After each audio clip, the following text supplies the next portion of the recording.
تباہ و برباد کر دے، اور پھر انہی دشمنوں کے ہاتھوں پتھر کھاتا ہوا انہیں دعائیں دیتا جا رہا ہو۔ کوئی ایسا با اختیار دکھاؤ، کوئی ایسا با اختیار مجھے دکھاؤ جو اگر اشارہ کرے تو اللہ تعالیٰ سونے چاندی کے گھر مدینے میں کھڑے کر دے، ریشمی لباس پہنا دے، سونے چاندی کی تاروں کے قالین بچھا دے، جنت کی سواریاں دروازے پر باندھ دے، اس کے باوجود کچے گھر میں زندگی گزار جائے۔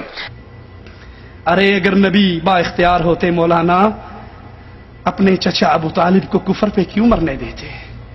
گئے، آخری لمحات میں گئے، پیٹیوں میں بیٹھے، کھسکتے ہوئے جگہ بناتے ہوئے سرہانے پہ پہنچے، اپنے کانوں کو آقا کے لبوں پہ رکھا، کہا قل یا عمی قل لا الہ الا اللہ فی اذنی احاج لک بہ عند ربی یوم القیامہ۔ چچا ایک دفعہ ہی کلمہ پڑھ لے، میں رب کے درمیان میں، رب کے دربار میں پیش کروں گا۔ ابو بکر نے پڑھا، عمر عثمان و علی نے پڑھا، اللہ میرے چچا نے بھی پڑھا تھا، زور سے نہیں پڑھا تھا، میرے کان میں پڑھا تھا، میں گواہ ہوں، اللہ میرے چچا کو بھی زبان حال سے کہنے دیجئے، نبی کے جذبات کی ترجمانی کرنے دیجئے کہ اللہ ایک مرتبہ اس نے میرے کان میں پڑھا تھا، اس کو جنت دے دے۔ اور ابو جہل کہہ رہا تھا اترغبو عن ملت عبد المطلب، باپ کے دین کو چھوڑ دو گے؟ مرتے ہوئے چچا نے کہا تھا اموت علی دین عبد المطلب، میں اپنے باپ کے دین پہ مر رہا ہوں۔ اگر نبی با اختیار ہوتے چچا کو کفر کی حالت پہ کیوں مرنے دیتے؟ غمگین ہو گئے، عام الحزن، غم والا سال نام پڑ گیا۔ اور پھر قرآن نے کہا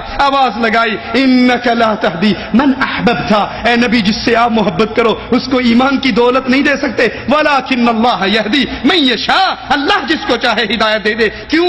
با اختیار اللہ ہے، کائنات ساری باقی بے اختیار ہے۔ اگر با اختیار ہوتے تو صحابی نے کہا تھا ما شاء اللہ و شئ، تو نبی کیوں روکتے؟ ارے اگر با اختیار ہوتے عائشہ پر تہمت کیوں لگتی؟ اگر با اختیار ہوتے 70 قاری آپ سے مانگ کر لے گئے اور شہید کر دیے گئے۔ اگر با اختیار ہوتے زہر والا کھانا کیوں کھا جاتے؟ با اختیار ہوتے نبی کفار کے لیے بد دعا کر رہے کیف یفلح القوم، یہ فلاح پا سکیں گے جنہوں نے محمد کے ماتھے کو پھاڑ ڈالا صلی اللہ علیہ وسلم۔ آیات اتر گئی لیس لک من الامر شیء، پیارے تیرا اختیار نہیں ہے، یہ اختیار اللہ کا ہے، جس کو چاہے ہدایت دے دے اور جس کو چاہے ہدایت نہ دے۔ نبی کریم بھی اللہ کے در کے سوالی ہیں، اللہ کے در کے سوالی ہیں، اللہ کے در کے سامنے، اللہ کے احکام کے سامنے بے اختیار ہیں۔ اور اگر با اختیار ہوتے، جب نبی نے کہا تھا آج کے بعد شہد نہیں کھاؤں گا، کبھی قرآن کی یہ آیات نازل نہ ہوتی یا ایھا النبی لم تحرم ما احل اللہ لک تبتغی مرضات ازواجک، میں نے جس کو حلال کیا ہے تو حرام کرنے والا کو